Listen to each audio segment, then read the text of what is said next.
Olá, acho que começar a gravar. Bom dia, boa tarde, boa noite, seja o horário que vocês estiverem vivendo.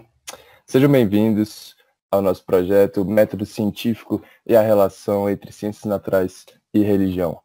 A ideia aqui é a gente fornecer material, fornecer conteúdo que vocês possam utilizar em sala de aula, de modo que a gente melhore nossas dinâmicas, a gente construa algo melhor juntos, né, a partir da filosofia.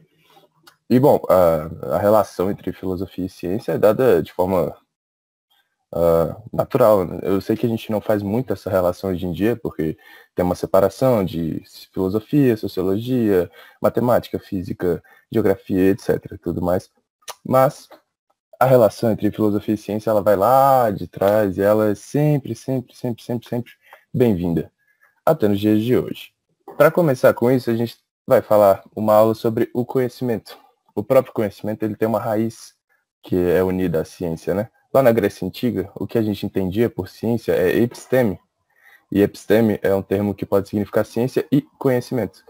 Dessa forma, a gente tem uma relação ali meio que conjunta, entendeu? Se você faz um conhecimento seguro, filosófico, você também tem um conhecimento científico em algum grau. Aliás, eles estavam com questões preocupados como as questões da natureza, né? A física, a cosmologia, questões éticas, e tudo que eles produziam ali, de certa forma, era um conhecimento epistêmico, era um conhecimento epistemológico. É daí que vem o termo epistemológico, teoria do conhecimento.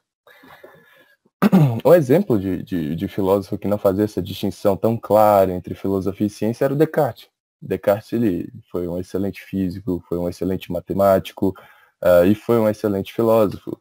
A ideia que ele queria era fazer um método no qual você pudesse atingir um conhecimento seguro de ideias claras e distintas, para que você tivesse uma base para a ciência. Esse método seria uma base para a ciência. Então, o método científico de Descartes valia tanto para a filosofia quanto para a ciência, por exemplo. E por que a gente vai falar de conhecimento? Qual que é a relevância disso?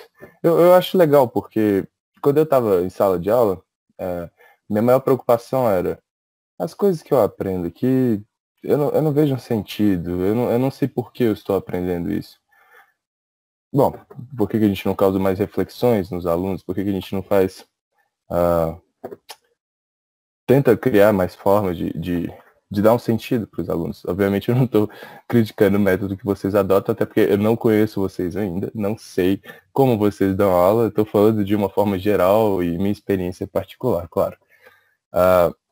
Mas, bom, a gente dá tudo em sala de aula com o pressuposto de que é conhecimento, de que é ciência, mas a gente sabe definir o que é o conhecimento? A gente sabe bem falar o que é isso que a gente está falando em sala de aula? É difícil, porque trata-se de um conceito mais abstrato. Quando você fala de conhecimento, você tem vários tipos de conhecimento. Uma das discussões na Idade Moderna, né, voltando ao próprio Descartes, era achar qual tipo de conhecimento era o certo, era o seguro para produzir ciência.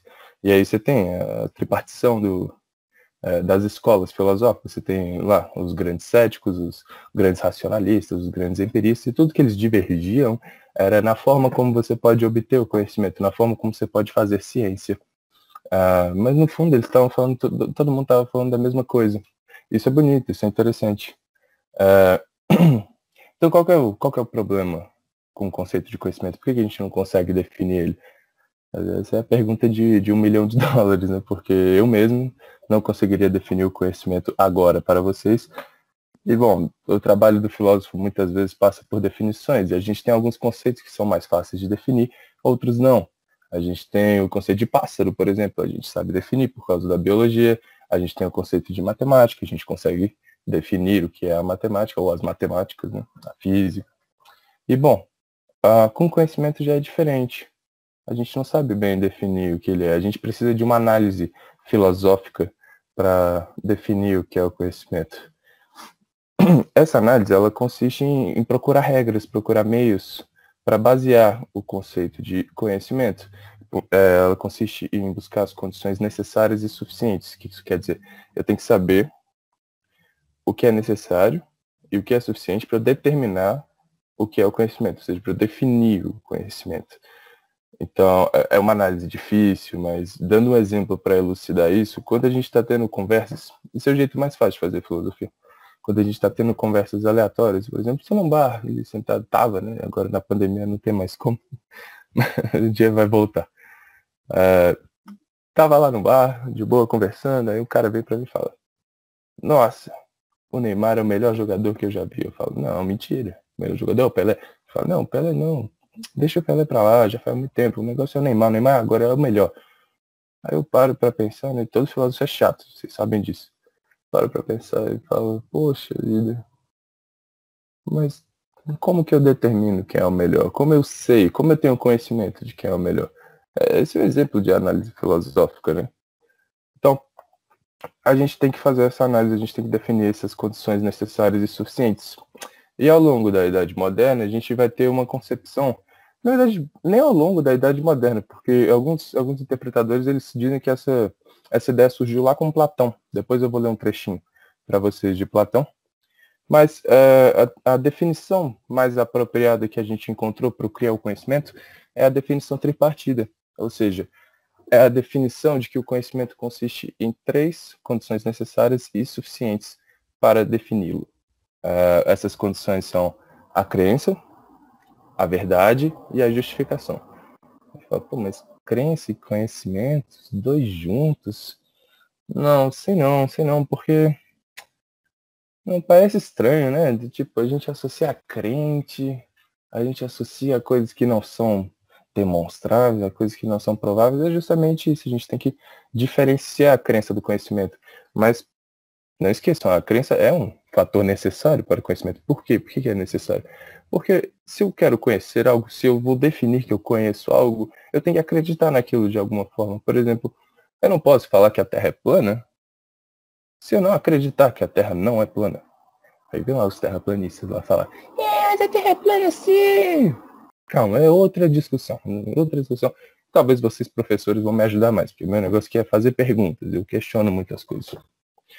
É muito lá das crianças, né? Acho que é mais ou menos isso que eu gostaria de fazer em sala de aula. A gente, quando tem criança em casa, tem muito problema, porque a gente chama de fase chata, a fase que elas ficam questionando o que é isso, o que é aquilo, mas eu faço isso agora. Então, eu acho que eu me dou bem com crianças por causa disso. Mas sem muitas digressões, vamos voltar aqui. A gente tem a definição tripartida do conhecimento, as 3 condições necessárias e suficientes, a crença, a verdade e a justificação. Beleza. No entanto, a teoria do conhecimento ela não pode depender apenas da crença, já que a crença pode encontrar a verdade por acaso, no sentido de acreditar que algo é de fato real, mas por um motivo diferente da realidade. Como assim? Bom, eu posso acreditar que se eu jogar na loteria eu vou ganhar. E eu vou lá e ganho. Mas não tem como eu falar que eu tinha conhecimento disso. Como é que eu justifico isso? Aí entra outro problema, né? A justificação, que é uma condição necessária o suficiente. No entanto, eu tinha uma crença. E essa crença, ela é verdadeira, porque qual foi o fato? Eu ganhei, nesse exemplo, eu ganhei a Mega Sena. Eu queria muito, né? Mas foi só um exemplo, infelizmente. Então, dentro do contexto da tradição epistemológica filosófica, o conhecimento ele é determinado por meio dessa crença verdadeira justificada. Mas, assim, outra coisa sobre a crença é que a gente não está falando de qualquer tipo de crença, né? A gente, desculpe, a gente está falando sobre uma crença mais fundamentada, uma crença que tenha razões, né? Porque é ciência, né? A gente está falando de um contexto acadêmico, de uma definição dentro de um contexto acadêmico, dentro de um contexto de ciência. Então, não é uma mera crença vazia, requer um empenho sério do sujeito, né? E aí, cada componente dessa definição do conhecimento, ela é necessária, no sentido de que cada um tem sua importância, né? Agora, a citação de Platão, ele fez um diálogo chamado Teeteto. Nesse diálogo ele vai falar várias coisas legais, ele vai falar sobre a criação do mundo, ele vai falar sobre várias coisas. E tem um trechinho, o 201, de C até D, que ele vai falar, uma vez ouvi dizer que certa crença... me desculpem, de errado. Eu vou reler. Uma vez ouvi dizer que a crença verdadeira, acompanhada de uma explicação racional, é conhecimento, ao passo que a crença verdadeira não acompanhada de uma explicação racional é distinta do conhecimento. Para Platão, ele realmente faz essa distinção da racionalidade, porque tudo para ele era movido pela razão, pela matemática. Né? Assim, estou falando em termos gerais, grosso modo. Né? Mas, bom, as ideias eram perfeitas e belas e matemáticas. Aí você tinha o Demiurgo, né, o criador do mundo. Esse Demiurgo, ele pegava as ideias, ele copiava. Na verdade, ele fez só uma vez, eu acredito. Então ele pegou as ideias, copiou elas, jogou aqui e criou o que a gente conhece por mundo sensível na teoria de Platão. E aí, como você consegue conhecimento no mundo sensível se tudo são cópias? Bom, você precisaria de uma crença verdadeira e uma explicação racional. A crença é importante para Platão, porque ele ainda aceita a opinião. Como aqui na Terra a gente fica muito entre o que é falso e o que é real, né? O que é das ideias, das formas, a crença ela surge junto com a opinião. A opinião ocupa esse meio termo entre o real e o falso, entre o ser e o não ser. E aí, dentro da opinião, você pode ter uma opinião correta. Como você tem uma opinião correta? Como que você se aproxima mais do real e da verdade? Como a crença verdadeira acompanhada de uma explicação racional. É mais ou menos isso que o trecho está querendo dizer. E, bom, um dos movimentos mais comuns da filosofia é justamente o de questionar, né? Então, a gente vai fazer isso justamente agora com a definição tripartida do conhecimento. Vocês lembram? Falei já várias vezes. As 3 partezinhas que definem o que é o conhecimento.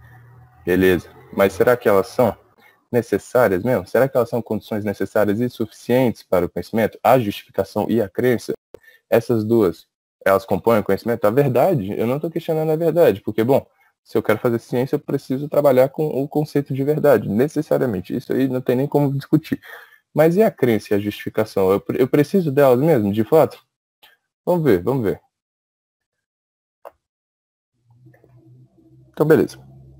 O conhecimento, ele vai ser compreendido aqui, nessa refutação, como uma espécie de substituição da crença verdadeira, no sentido de que ter conhecimento de algo é bem mais forte do que acreditar em algo verdadeiro, né? Essa frase, ela é bem autoexplicativa, mas, assim, um exemplo claro sobre isso é que eu posso falar, eu conheço sua mãe, vi ela no shopping ontem. Eu posso falar, acho que eu vi sua mãe, acho que eu vi ela sua mãe no shopping ontem. Então tem uma diferença muito grande entre o conhecer e o achar. Pelo menos agora, numa instância de linguagem, né? Porque quando eu falo que eu conheço algo, eu tenho uma certa certeza disso, eu tenho uma certa compreensão certa disso. Uma certa compreensão certa disso. Mas, bom, fez sentido, tá? Enfim. E quando eu falo que eu acredito, que eu acho, falta de certa forma, uma validação. Né? Então, nesse sentido, o conhecimento ele substitui a crença. Né? Não é a crença compondo o conhecimento, mas é ele substituindo a crença. Também, outra refutação para a definição tripartida, assim, não refutação, tá, gente? Não levem isso muito a sério esse tema, mas outro movimento de refutação, de questionamento. É que é possível argumentar que quando algo é sabido, a crença é perdida.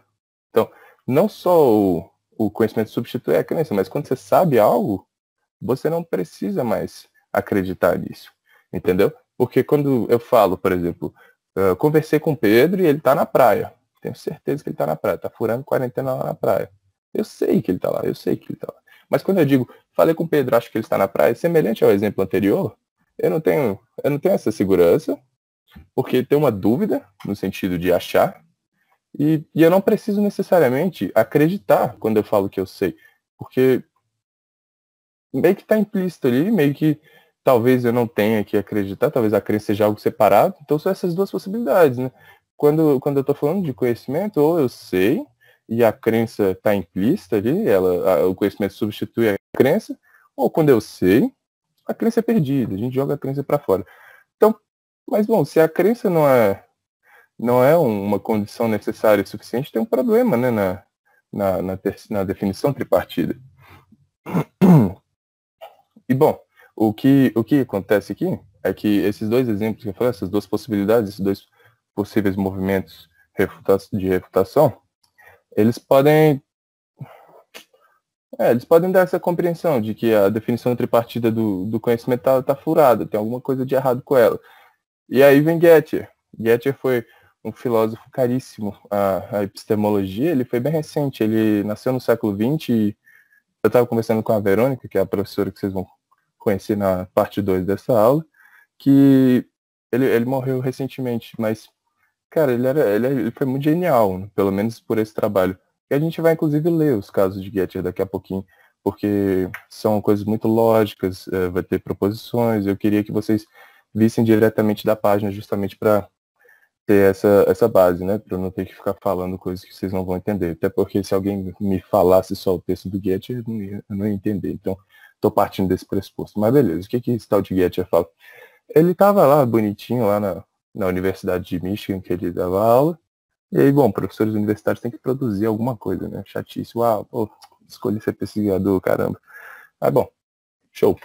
Aí ele falou, beleza, vou produzir sim. Aí ele pensou lá, ele falou, caramba, essa definição tripartida do conhecimento é mentirosa, é uma falácia, é um absurdo, um absurdo. Aí ele vai lá e escreve 3 páginas, tá? 3 páginas, a gente está acostumado com trechos filosóficos que tem milhões e milhões de páginas, a gente está acostumado com uma crítica à razão pura de Kant, que tem um maço de folhas enorme, que também fala sobre o conhecimento, tá? A crítica da razão pura, mas não vem ao caso agora, enfim. O Gettier escreveu um texto chamado A Crença Verdadeira Justificada é Conhecimento. Ele estava justamente fazendo esses movimentos de refutação. Ele estava querendo impor a ideia de que a definição tripartida do conhecimento é furada. Então ele vai demonstrar isso por meio de estruturas lógicas que é possível encontrar casos nos quais as pessoas têm crenças verdadeiras justificadas, mas não têm conhecimento. E esses exemplos que ele deu, os 2 casos, que a gente vai ler daqui a pouquinho, eles ficaram conhecidos como os contra-exemplos de Gettier. Aí eu pensei num exemplo assim, mais para dar uma ideia geral antes da gente ler Gettier, de um exemplo livre, né? Imagine que eu sou daltônico, eu gosto muito de maçãs. E aí, por ser daltônico, a minha confusão visual é enxergar vermelho como verde. Além disso, eu só conheço as maçãs vermelhas, mas os meus olhos são verdes, lembrando disso, sou daltônico. Sendo assim, eu afirmo P, maçãs são verdes. Aí eu tenho a estrutura. S acredita que P. O que isso quer dizer? Eu acredito que as maçãs são verdes. E a outra estrutura final da definição tripartida do conhecimento, a justificação. S está justificado a acreditar que P. Por quê? Porque eu acredito que maçãs são verdes, já que eu comi uma maçã hoje. Pô, eu comi uma maçã verde. Como assim? Como que não é verde? Entendeu? Parece verdadeiro, né? Parece conhecimento. Aí a gente pensa, bom, é verdade, existem maçãs verdes e vermelhas. Então, que eu estou falando nesse exemplo é meio vazio, né? Mas não é, porque o enunciado propôs que eu era daltônico. E em nenhum momento eu tive conhecimento das maçãs verdes, porque eu só conheço as maçãs vermelhas e eu só como as maçãs vermelhas, mas os meus olhos são verdes. Então, o que seriam as maçãs vermelhas para mim, de fato são verdes, elas estão ali em outro lugar que eu não conheço. Mas o que eu falei é mentira? Bom, porque de fato, o que eu comi não era uma maçã verde, era uma maçã vermelha. Mas as maçãs verdes ainda existem. Então, eu tinha esse conhecimento, eu tinha a noção de que é verdade, mas pelo motivo errado. Entendeu? Era uma crença verdadeira justificada e justificada de forma errada. Deixa eu repetir isso.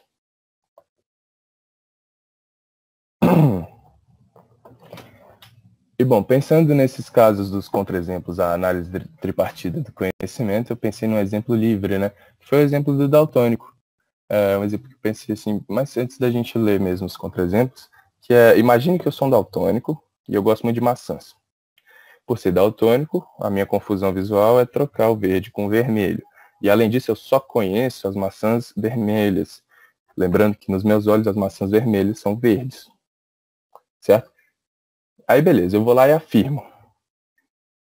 Vou lá e dou uma afirmação de conhecimento. Maçãs são verdes. Eu acredito que maçãs são verdes. Eu acredito que elas são verdes porque eu comi uma maçã verde hoje. Parece verídico, né? Bom, eu tenho ali uma crença, maçãs são verdes. Eu tenho ali uma verdade, né? Será? Tem uma verdade? Tem. Tem uma verdade. Eu tenho uma justificação. Eu não comi uma maçã verde. Não, parece justo. No entanto, ainda que seja verdade que existem maçãs verdes e vermelhas, eu só conheço as vermelhas que são verdes para mim. Tá? Então, o que de fato seriam as maçãs verdes eu não conheço. Não tenho esse conhecimento. E aí, qual que é a conclusão disso? A conclusão disso é que eu tive uma estrutura de pensamento que foi uma crença verdadeira justificada. Por que ela é verdadeira? Porque sim, existem maçãs verdes, ainda que não fossem de fato o que eu estava vendo. E esse fator, ele comprova que eu não tinha o conhecimento da situação.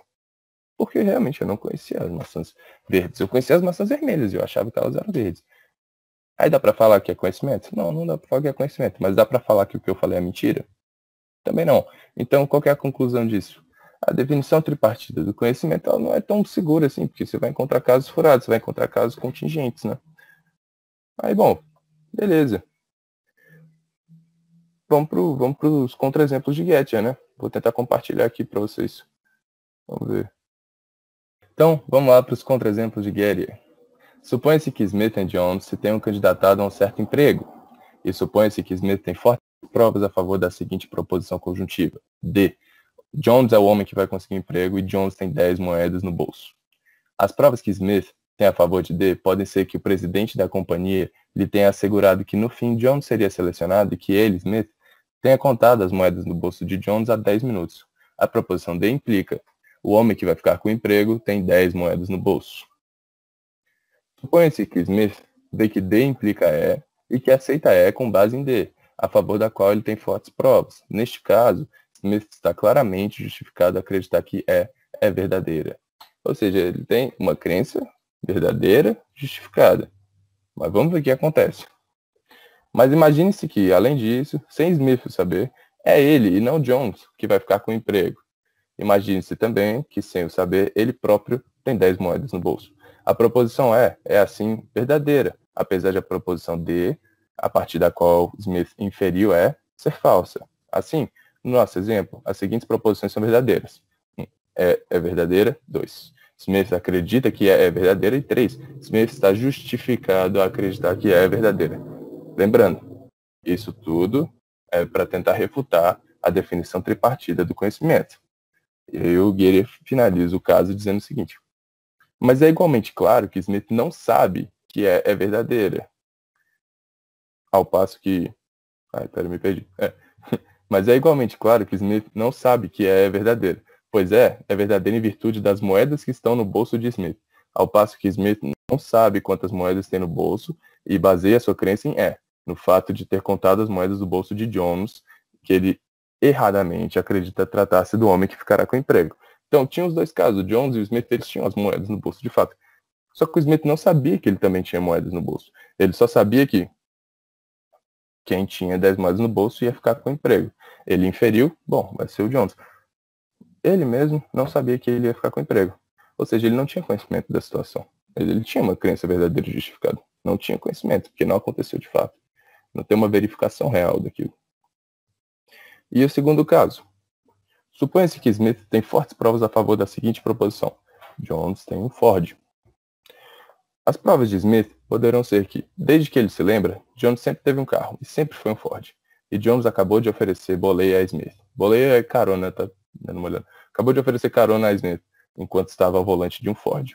Imaginemos agora que Smith tem outro amigo, Brown, ignorando por completo seu paradeiro. Smith seleciona aleatoriamente 3 nomes de localidades e constrói as seguintes 3 proposições. Ou Jones tem um Ford, ou Brown está em Boston. Essa é a proposição G. Proposição H. Ou Jones teve um Ford, ou Brown está em Barcelona. Proposição I. Ou Jones tem um Ford, ou Brown está em Brest-Litovsk. Eu acredito que esse seja o nome, mas é difícil. Brest-Litovsk. Cada uma dessas proposições implica F. Suponha-se que Smith tem consciência de que F implica cada uma das 3 proposições que ele construiu e que procede à aceitação de G, H e I, com base em F. Smith inferiu corretamente G, H e I de uma proposição a favor da qual tem fortes provas. Smith está, assim, completamente justificado a acreditar em cada uma das 3 proposições. Claro que Smith não faz ideia de onde está o Brown. Então, ele tem justificação, sim, para acreditar em cada uma das 3. Mas ele nem sabe cadê o Brown. Qualquer uma das três podia ser verdadeira. Né? Mas imagine agora que se verificam mais duas condições. Em primeiro lugar, Jones não teve um Ford, mas andava a conduzir um carro alugado.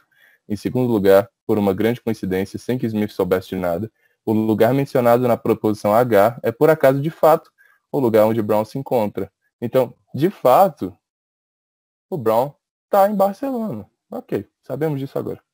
Apesar de I, H ser verdadeira. É isso? Ah, não, desculpa, ele é errado.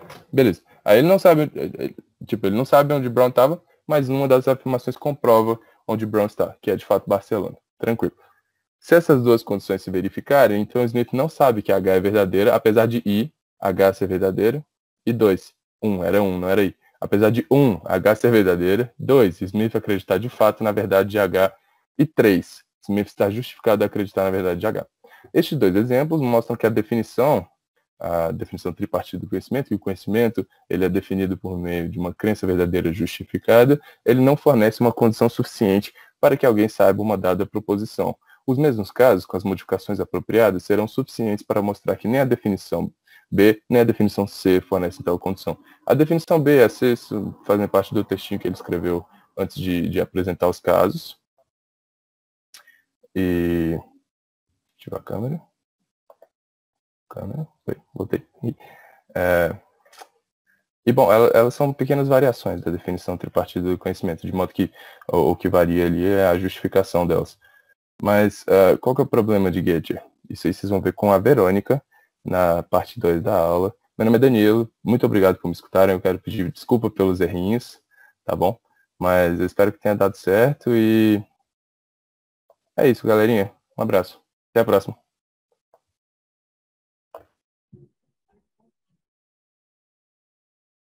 Então, eu sou Verônica, eu sou mestranda em Filosofia pela Universidade de Brasília.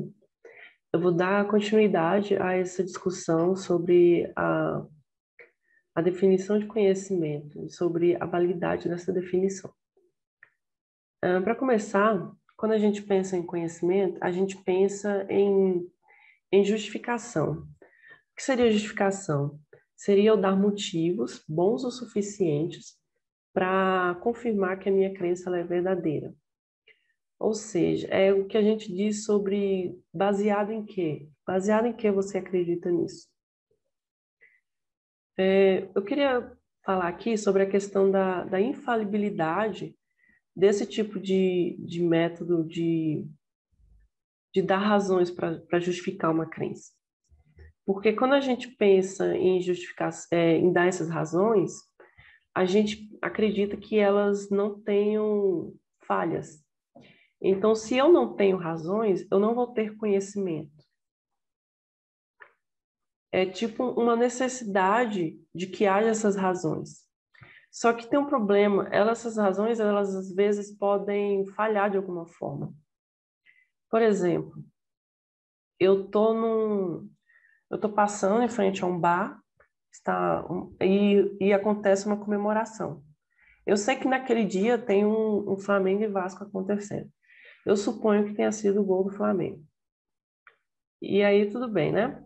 Só que o que eu não sei é que, na verdade, o que estava acontecendo era um jogo de sinuca. As pessoas comemoraram a vitória naquele momento. Esse meu conhecimento, ele encontra uma falha porque ele está baseado numa razão que ela tem uma falha. Eu baseio a minha crença por eu saber que há esse jogo nesse dia, né? Mas ele acaba não me dando motivos corretos para eu estar numa crença verdadeira. Minha crença ela é falsa. Então, há exemplos em que esse modo de pensar o conhecimento sobre justificação, ele encontra alguns erros, porque o fato é que essas razões que a gente dá para o conhecimento, elas podem encontrar falhas, principalmente no conhecimento empírico, que é o conhecimento do dia a dia, o conhecimento da experiência, e é o tipo de conhecimento aplicado nas ciências. O conhecimento científico, ele é baseado no conhecimento empírico.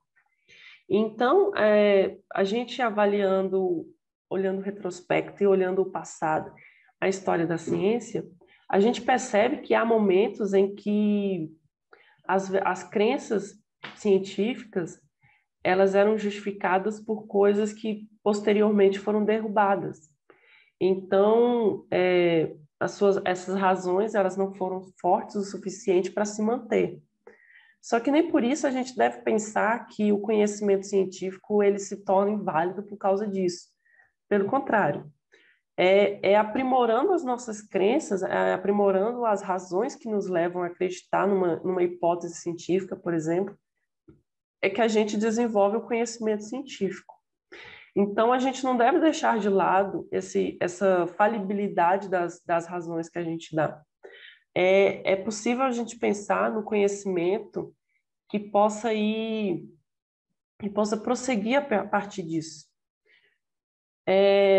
Um exemplo de conhecimento que não tem esse problema da falibilidade é o conhecimento a priori, o conhecimento de uma verdade lógica.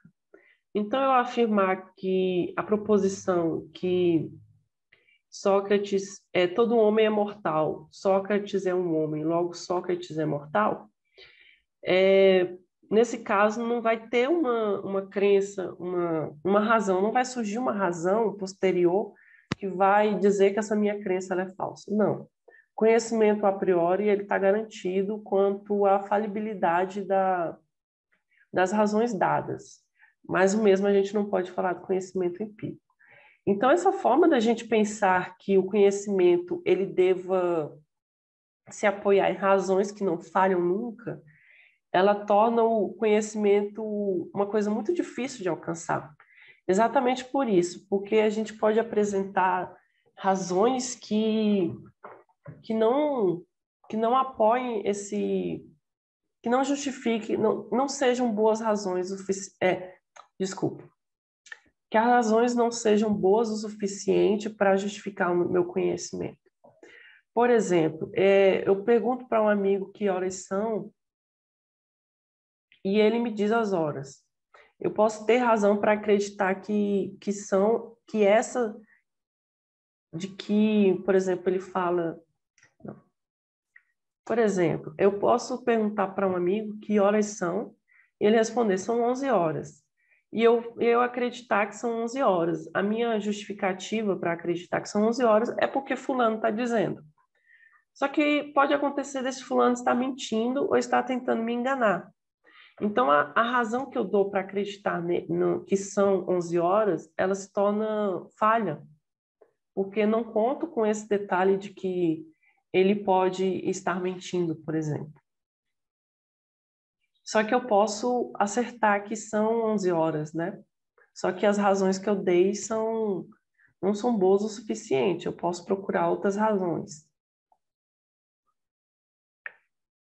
Então, esse detalhe da gente pensar sobre ter razões que concluem a nossa crença, aplicada aos exemplos do Goethe, ele deixa uma falha porque, de fato, os exemplos que ele dá, os sujeitos dentro desses exemplos, eles não estão justificados. E a gente pode concluir que, por isso, eles não têm conhecimento. Só que como a gente vai afirmar que um sujeito está justificado ou não, se as nossas razões elas podem falhar de alguma forma?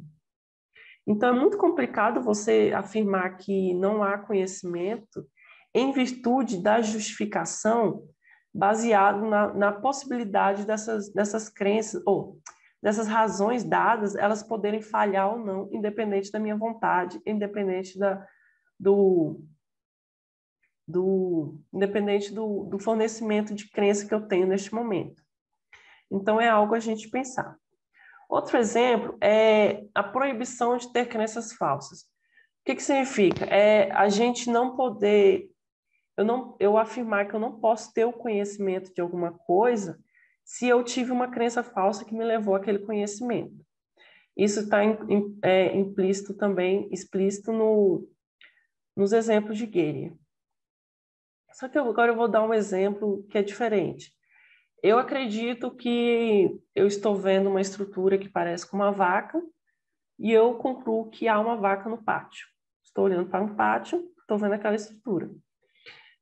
O que eu não sei é que, na verdade, aquela estrutura ela é falsa. É só uma estrutura que imita uma vaca, não há uma vaca no pátio. Então, a partir disso, a minha crença ela se torna falsa. Só que o que eu não sei é que dentro daquela estrutura não há, desculpa, há uma vaca dentro daquela estrutura. Então, eu acertei no meu conhecimento, na minha crença. De fato, há uma vaca no pátio. Mas a crença que eu uso como base para isso, ela é uma crença falsa, porque eu estou usando o fato de eu estar vendo aquela estrutura. Eu suponho que seja aquela estrutura vaca, e não é. Mas eu posso dizer que não há conhecimento né, nesse caso, porque eu não sei que há uma vaca, eu posso dizer que eu sei que há uma vaca no pátio, eu acertei que há. Então, esse exemplo, esse contra-exemplo do que querer dar, ele já não funciona muito bem para a gente explicar, para a gente criticar a análise tradicional de conhecimento, porque há casos em que a gente pode ter conhecimento, mesmo nos exemplos dados por ele, mesmo a gente considerando uma razão falha no momento de uma justificativa, ou mesmo a gente considerando uma crença falsa. Mesmo assim, a crença pode, esses dois casos, eles podem levar a gente saber que há algo verdadeiro ali, e a gente coincidir com algo verdadeiro. A gente vai pensar, então, a partir disso, que o problema não é exatamente a justificação, o problema da justificação. Essa dificuldade em definir como uma justificação ela é válida ou não. Mas é a gente pensar no próprio conceito, ou no próprio conceito de conhecimento. Será que estamos certos em explicar que o conhecimento ele pode ser definido dessa forma? Quando a gente pensa em conhecimento, a gente pensa dele ser dividido em três partes: na crença, na justificação e na verdade. Eu vou apresentar agora um exemplo, um pensador que ele mostra uma nova forma da gente pensar, da gente discutir o conceito de conhecimento. Para ele, essa forma da gente ver com três partes, a gente torna o conhecimento um processo híbrido. Ele quer defender que a gente tem que ver o conhecimento como uma forma totalmente mental. Só que quando a gente pensa nesse caso híbrido, a gente está definindo o conhecimento num processo mental e num processo que não é mental. Quando a gente pensa em crença e justificação, isso é um exemplo de processo mental. Só que quando a gente pensa em verdade, que é a forma como o mundo é, como a coisa que a gente está vendo, ela de fato esse é um processo não mental, porque a gente coloca como responsabilidade apenas do mundo externo. Então, o conhecimento tem que ser a junção dessas três coisas, e essas três coisas têm que funcionar ao mesmo tempo. Então, a ideia que ele quer apresentar é que a gente tem que ver o conhecimento como um processo totalmente mental. Ele apresenta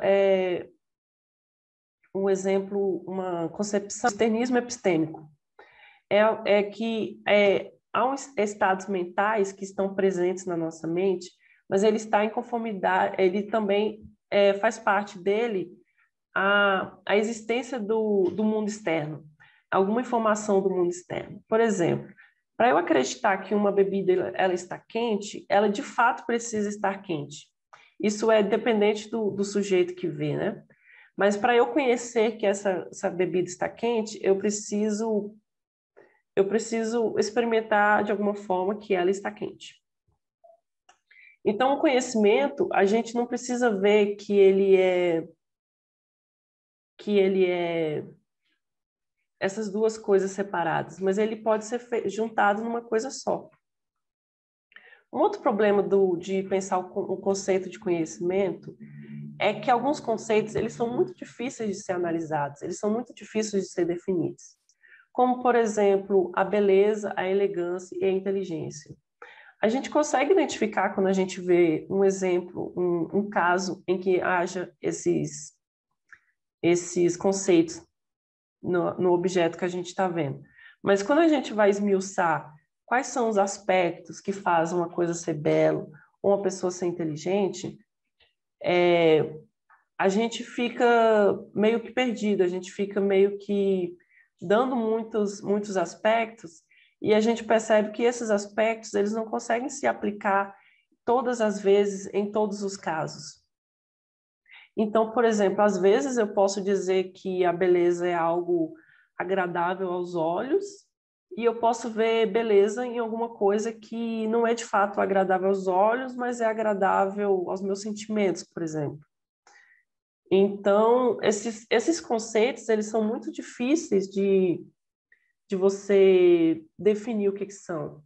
Então, a proposta dele é a gente pensar além disso, a gente pensar que a gente possa ver o conceito de conhecimento a partir de uma análise que não separe o conhecimento nesses três aspectos, que a gente não procure ter esses três aspectos estritamente em todos os casos de conhecimento para poder afirmar que há de fato. Então, a sua proposta é que a gente veja o conhecimento como a forma mais básica. Até então, a gente fica separando que as formas básicas são esses três elementos. Mas se a gente vê o que o conhecimento ele é a própria forma mais básica e ele não precisa recorrer a outras coisas. É, de certa forma, bom que haja esses outros elementos, que eles fazem parte, mas que eles não sejam feitos para definição. Então, para eu dizer que eu tenho conhecimento de alguma coisa, de fato, eu tenho que eu tenho que saber que há uma crença. Eu preciso ter alguma crença para acreditar que eu tenho conhecimento. Mas há momentos que não há uma crença. Vou dar um exemplo. Eu estou vendo que há um jogo da Mega Sena e eu acertei os números. Eu sei aqueles números que vai dar. Esse é um tipo de conhecimento que eu tenho conhecimento dos números, mas eu poderia não acreditar nisso. Eu poderia, não, eu só chutei. Eu não sabia que ia sair esses números. Ou em outro caso, eu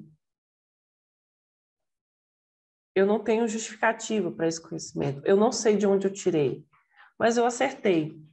Então, essa é a parte da verdade, ela foi confirmada, mas as outras partes não foram confirmadas. Eu não tive uma justificação ou eu não tive a crença. Então, o conhecimento, ele transita entre essas possibilidades de haver um aspecto ou faltar outro, ou haver os três aspectos ao mesmo tempo. Mas dificilmente um conhecimento não vai ter nenhum dos três. Então, não é algo que a gente possa excluir, a gente dizer que não precisa deles para o conhecimento. De fato, a gente precisa, mas não os três juntos em todos os momentos. Então, a gente tem que pensar que o conceito de conhecimento ele pode ir além disso. Eu posso dar agora um exemplo de um outro pensador, de um outro filósofo, que ele fala sobre essa dificuldade da gente conceitualizar alguma coisa. Wittgenstein, ele nos deu o exemplo da gente pensar o que ele chama de semelhanças de família. O que seria isso? Quando eu penso, por exemplo, no conceito de jogo, eu vou ter muita dificuldade de pensar em características que todos os jogos precisam ter para ser considerado um jogo.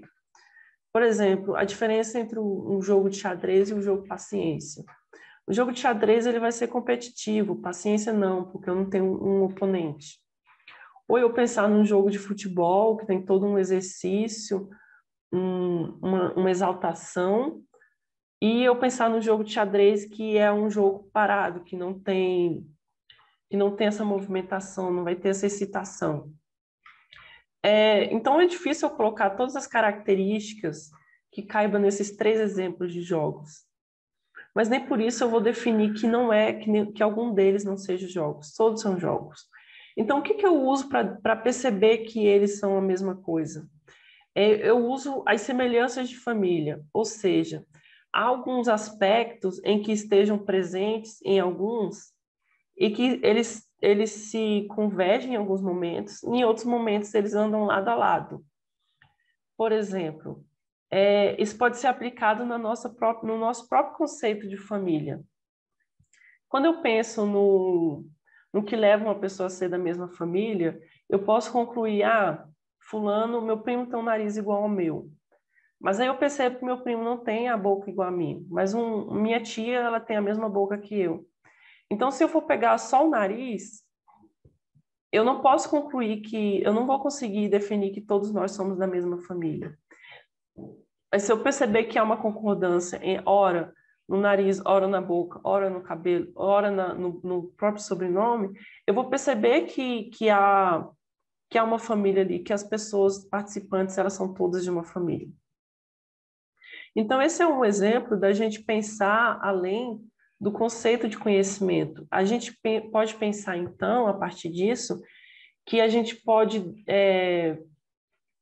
pensar em conhecimento a partir de semelhanças de família. O que que é? Características que possa haver em dados momentos que a gente percebe que houve conhecimento. E essas características, elas vão se repetir em outro momento, mas elas podem não se repetir. Mas a característica que é presente naquele momento que ela não se repetiu, essa característica esteve presente em outro tipo de conhecimento. Então, por exemplo, existe o conhecimento de saber como e existe o conhecimento de explicar como. Eles não são a mesma coisa. Às vezes eu sei fazer um objeto, mas eu não sei teorizar sobre a construção desse objeto para alguém. Mas eu não posso dizer que em um desses casos, a pessoa que tem um desses tipos de conhecimento, ela não tem conhecimento. De fato, ela tem, mas são conhecimentos diferentes. Então, pelas semelhanças do que significa conhecer, de várias características, que às vezes está presente e às vezes não, mas outra característica está no lugar, eu posso definir que esses dois exemplos, eles são conhecimento, porque em algum momento existe uma semelhança deles, que eles convergem entre si e que eu posso definir que é conhecimento. Então, eu espero que essas ideias que eu apresentei sobre uma nova maneira de ver conhecimento sirva para a gente perceber que é uma definição difícil de se dar. Estamos há várias décadas discutindo o que é o conhecimento, o papel o trabalho apresentado por Guerrier já tem mais de 40 anos, por exemplo, e até hoje muitos epistemólogos estão olhando para esse papel e discutindo e percebendo que ainda tem muita dificuldade em definir o que é conhecimento, porque percebe-se que, pelos exemplos dele, essas três condições, elas não estão presentes em todos os momentos. Então, fica em aberto para a gente pensar se houve ou não conhecimento. E a partir desses pensadores que eu apresentei, a gente pode partir para a ideia de que há momentos em que há conhecimento, mesmo que essas três condições não estejam satisfeitas. Então, é uma oportunidade para a gente perceber que há mais possibilidades de pensar sobre conhecimento, há mais maneiras da gente exercitar a nossa capacidade de conhecer alguma coisa. Eu espero que isso sirva para a gente conseguir melhor relacionar o conhecimento filosófico com o conhecimento científico, por exemplo. Porque a filosofia, ela dá um passo para a gente pensar o que é conhecimento e nos faz refletir melhor sobre as bases daquele conhecimento que a gente a gente crê tão bem definido, que é o conhecimento científico. Então, isso abre portas para a gente perceber que aquele conhecimento que a gente pensa que está bem definido, ele pode não estar, mas nem por isso invalida. Ou outros momentos que a gente pensa que está bem definido, e é um caso a gente pensar, isso é de fato um conhecimento válido? Por que não? Ou por que sim? Então, eu espero que essa discussão sirva para a gente pensar melhor sobre o conhecimento.